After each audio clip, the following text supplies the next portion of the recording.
Kaido.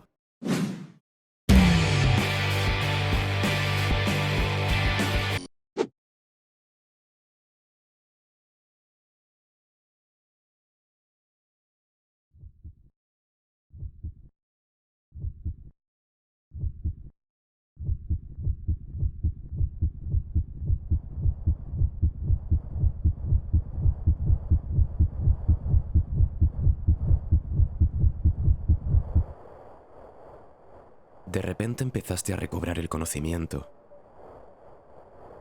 No fue una sensación parecida al despertar, sino el retorno progresivo de los sentidos después de un gran estruendo. Un golpe de suerte describiría literalmente al detonante. Un golpe de suerte o de algo más. Tu vista, aún difusa y deslumbrada por el sol, te reveló poco a poco el lugar donde te encontrabas. Parecía el centro de un gran puente, ya que aún no había en sus direcciones terreno a la vista. Su plataforma era propia de una odisea clásica, enladrillada con pequeños bloques de tono amarillento y un desgastado beige, y bordeada por columnas de un estilo dórico, casi derruidas, extendiéndose en su longitud, algunas con restos de bóvedas uniéndolas o abatidas en su base.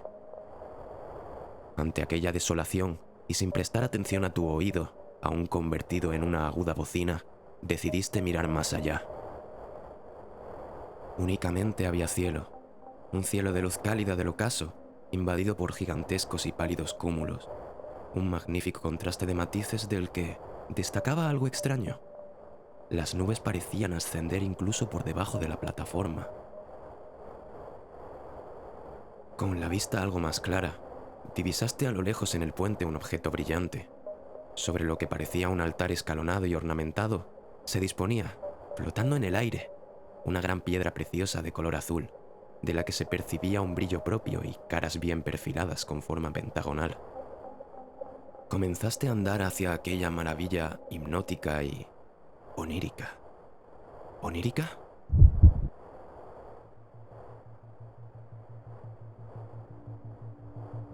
Pero no tardaste mucho en volver a tu confusión, pues tu oído terminó de recuperarse y escuchó extraños sonidos.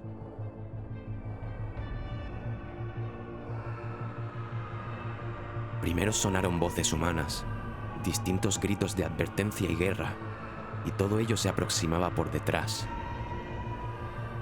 A aquel coro bélico se unió algo parecido a las ráfagas de chispas de los fuegos artificiales y los cortes sobre el viento de objetos aerodinámicos. Al girarte, viste a 3 personas que se acercaban en un ánimo completamente agresivo. No pudiste distinguir su aspecto, pues su atuendo, con una armadura de un brillo similar al de la piedra preciosa, reflectaba toda luz exterior, impidiendo incluso que te movieses con seguridad. Y no solo por eso, sino porque en tu dirección empezaron a lanzar, con sus propias manos, extraños proyectiles energéticos, como bolas de fuego. Una de ellas, con una llama de un rojo intenso, pasó justo al lado de tu oído izquierdo, haciéndote sentir el viento y alteración del aire al ser atravesado a gran velocidad, y un calor abrasante suficiente para apartarte.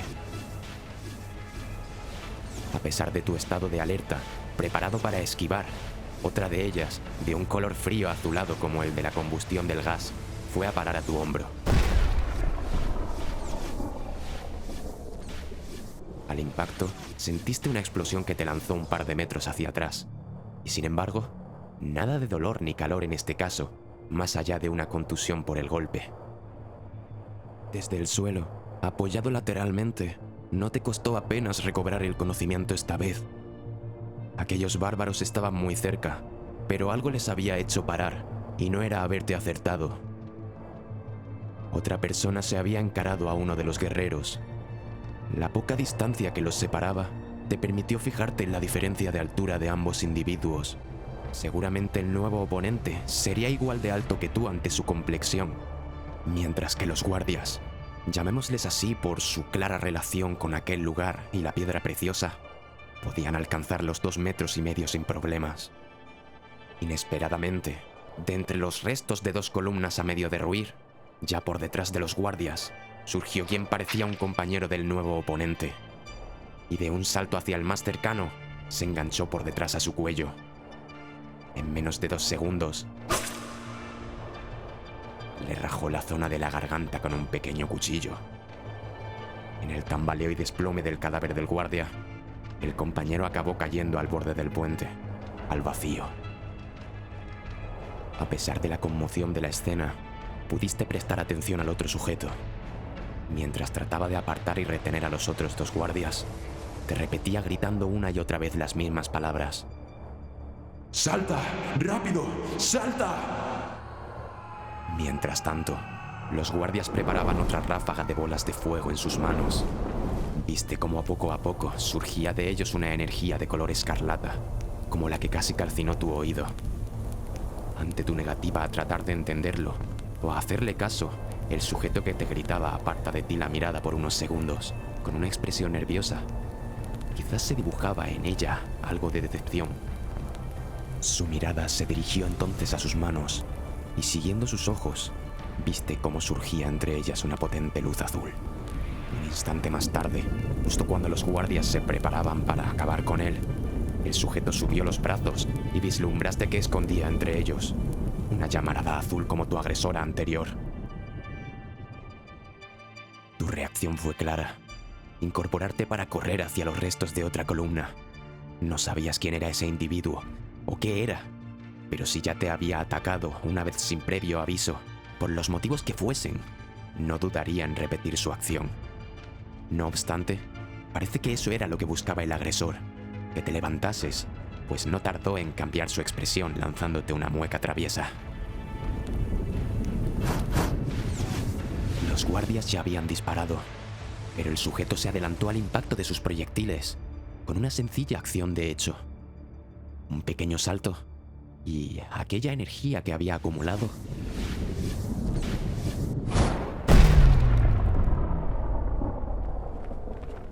la lanzó directa al suelo, en un punto intermedio entre él y tú, esta vez provocando una explosión mucho mayor que la anterior. Su estrategia y su bando habían quedado claros en el momento.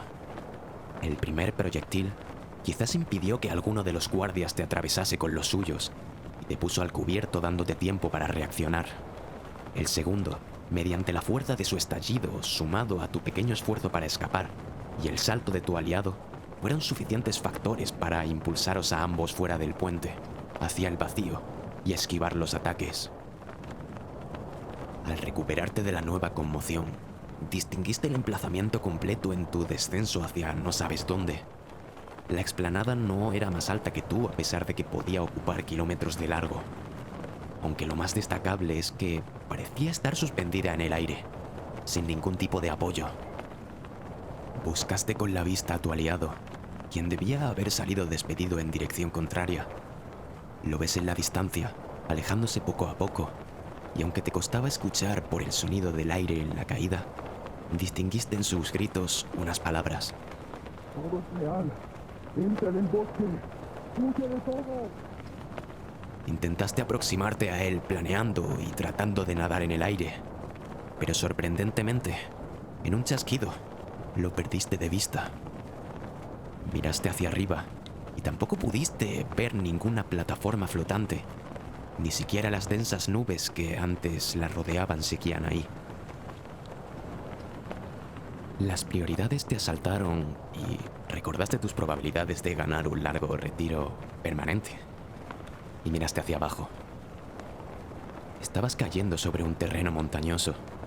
Picos de desmesurada amplitud rodeaban formando una elipse, un terreno mucho más hundido de gran extensión. Antiguos macizos de polvo, arenisca y piedra gris, que en su día tuvieron un joven semblante de puntiagudas montañas, entonces estaban en tiempos de redondearse y prolongarse, y su único legado viviente era la poca vida que en sus bajos se hallaba depositándose.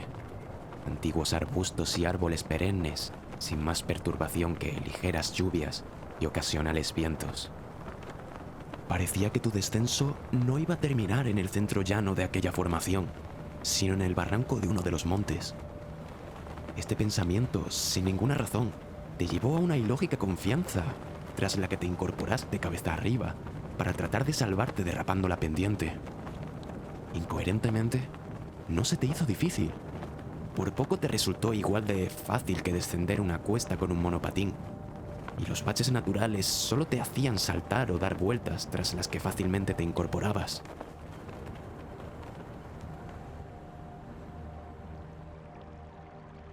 La caída sí resultó más dura, pues al pie de la montaña se acumulaban grandes piedras entre las que se filtraban aguas subterráneas. Acabaste resbalando en una de ellas y cayendo en un pequeño charco. La luz del día se había tornado en un tono azulón y grisáceo, frío pues ocaso. Pareciera que el sol hubiese querido acompañarte en el descenso, del que poco tardaste en recuperarte. El agua del lugar en su pureza se acercaba a un elixir divino, y el ruido de su circulación, sumado al de la brisa y el zozobrar de los árboles como consecuencia, inspiraba calma y lejanía de la civilización. Por su parte, el olor natural a madera quemada, el petricor de la humedad, evocaba una nostalgia solo explicada por la genética y los instintos. Al incorporarte y revisar si estabas herido, te fijaste en la extraña ropa que llevabas. Efectivamente, los dos asaltantes de las alturas debían de ser aliados tuyos. O tú un desertor. Vestías su misma malla gris azabache, un conjunto acercado al de una unidad policial antidisturbios, pero con materiales quizás más compactos y futuristas, conformando protecciones salientes. El aliado del cuchillo, quien mató al primer guardia, vestía además una capa roída y amarronada, mientras su compañero mantenía una apariencia más sobria. En tu caso, si bien en otro momento pudiste llevar una capa o chaqueta de un color oscuro, el impacto de tu aliado debía de haberla destrozado, mostrando tus brazos hasta entonces escondidos. En uno solo tenías un brazal del mismo conjunto con guante corto, mientras que en el otro sobresalía un prominente guantelete, metálico articulado y de un color esmeralda brillante, de una apariencia recta pero enraizada, como si intentara apenas devorarte el brazo y estuviese vivo. Justo en ese instante, la pieza brilló por unos segundos, un brillo lo suficientemente fuerte como para alterarte la vista y provocarte un fugaz dolor de cabeza. Incluso sentiste algún movimiento en aquella pieza. ¿Qué recordaste entonces?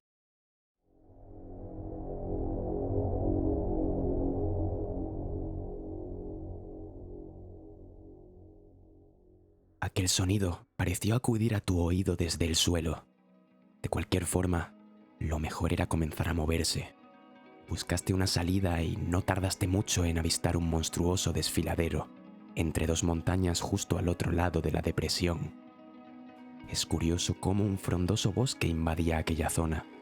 Los árboles se amontonaban en dicha salida como si de un disturbio humano en un graderío se tratase, pero a pesar de tener que atravesarlo, se mostraba como la forma más viable de salir del extraño paraje, así que empezaste a caminar.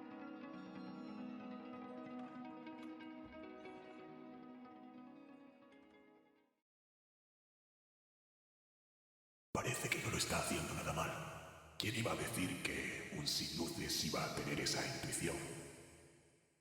Esperemos que la serpiente lo siga ayudando.